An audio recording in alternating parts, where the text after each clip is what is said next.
Hi, good morning friends. ഇന്നുണ്ടല്ലോ ഞാൻ വീട്ടിലാണ്.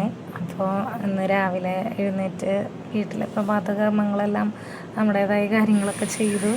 അത് കഴിഞ്ഞപ്പോൾ മിന്നൂന് സ്കൂളുണ്ട്. അപ്പോൾ സ്കൂളിലേക്ക് വേണ്ട കാര്യങ്ങളൊക്കെ ചെയ്തു. രാവിലെ അവൾക്ക് കുടിക്കാനുള്ള വെള്ളം ചൂടാക്കി ചായയൊക്കെ വെച്ചു. അപ്പോഴേക്കും മിന്നൂനെ എഴുന്നേൽപ്പിച്ചു. അപ്പോൾ മിന്നു എഴുന്നേറ്റ് വന്ന് കഴിഞ്ഞപ്പോൾ സ്കൂളിൽ പോകാൻ ഞാനുള്ള ദിവസങ്ങളിൽ കുറച്ച് മടിയുണ്ട്.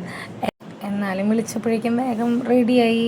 അത് കഴിഞ്ഞപ്പോൾ പപ്പടം വറുത്തത് മതി എന്നൊക്കെ പറഞ്ഞു. അങ്ങനെ പപ്പടം ഉണ്ടാക്കി, പിന്നെ സാമ്പാറൊക്കെ വെച്ചു. അപ്പോൾ ആൾ എഴുന്നേറ്റ് ആളുടേതായ കാര്യങ്ങളൊക്കെ ചെയ്തു. അത് കഴിഞ്ഞപ്പോൾ പുസ്തകങ്ങളൊക്കെ ഒതുക്കി വെച്ചു.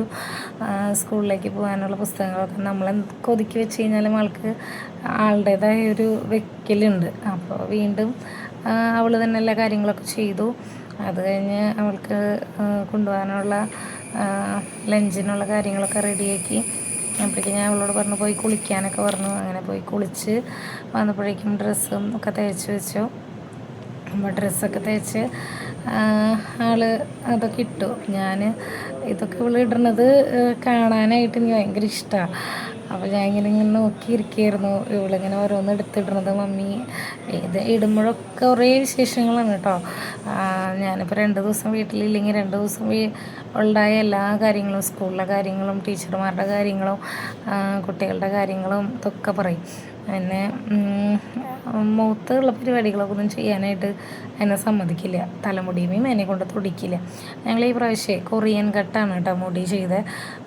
അത് പക്ഷേ അവൾക്ക് കട്ട് ഇഷ്ടമായിരുന്നു. പക്ഷേ ചെവിയുടെ അവിടേക്ക് മുടി വരണത് വലിയ ഇഷ്ടമില്ല.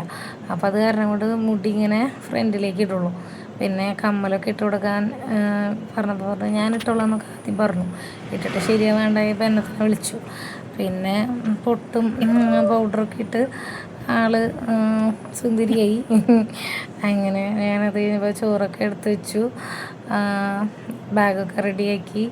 എല്ലാ സാധനങ്ങളും വെച്ചിട്ടുണ്ടോയെന്നൊക്കെ ചോദിച്ചപ്പോൾ പറഞ്ഞു മമ്മി അത് ഞാൻ വെച്ചിട്ടുണ്ടാവില്ല, ഇത് വെച്ചിട്ടുണ്ടാവില്ല എന്നൊക്കെ പറഞ്ഞു. പിന്നെ എനിക്കത് കൊണ്ടുപോകണം, ഇത് കൊണ്ടുപോകണം എന്നൊക്കെ പറഞ്ഞു.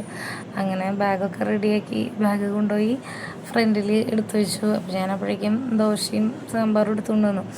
ഇത് കുറച്ച് കഴിക്കാമെന്നൊക്കെ പറഞ്ഞിട്ട് അങ്ങനെ കുറച്ച് കഴിച്ചു കേട്ടോ. അങ്ങനെ വലിയ കാര്യമായിട്ട് ഇതൊന്നും കഴിക്കില്ല, എന്നാലും കഴിച്ചു. കഴിച്ചൊക്കെ കഴിഞ്ഞപ്പോൾ പ്രാർത്ഥിച്ച് പോകാനായിട്ടുള്ള കാര്യങ്ങൾക്ക് വേണ്ടി എല്ലാ കാര്യങ്ങളും ചെയ്തു. അപ്പം കൃപാസനത്തിൽ നിന്ന് എണ്ണയും തേനും കൊണ്ടുവന്നിട്ടുണ്ടായിരുന്നു. അപ്പോൾ അതൊക്കെ ആൾ എടുത്ത് കഴിച്ചു. എല്ലാ ദിവസവും എടുത്ത് കഴിക്കും. അപ്പോൾ അതൊക്കെ എടുത്ത് കഴിച്ച് പ്രാർത്ഥിച്ച് അത് കഴിഞ്ഞപ്പോൾ കുറച്ച് നേരം എൻ്റെ കൂടെ ഇരുന്ന് കളിച്ചു. ഇതൊക്കെയാണ് ഇന്നത്തെ വിശേഷങ്ങൾ.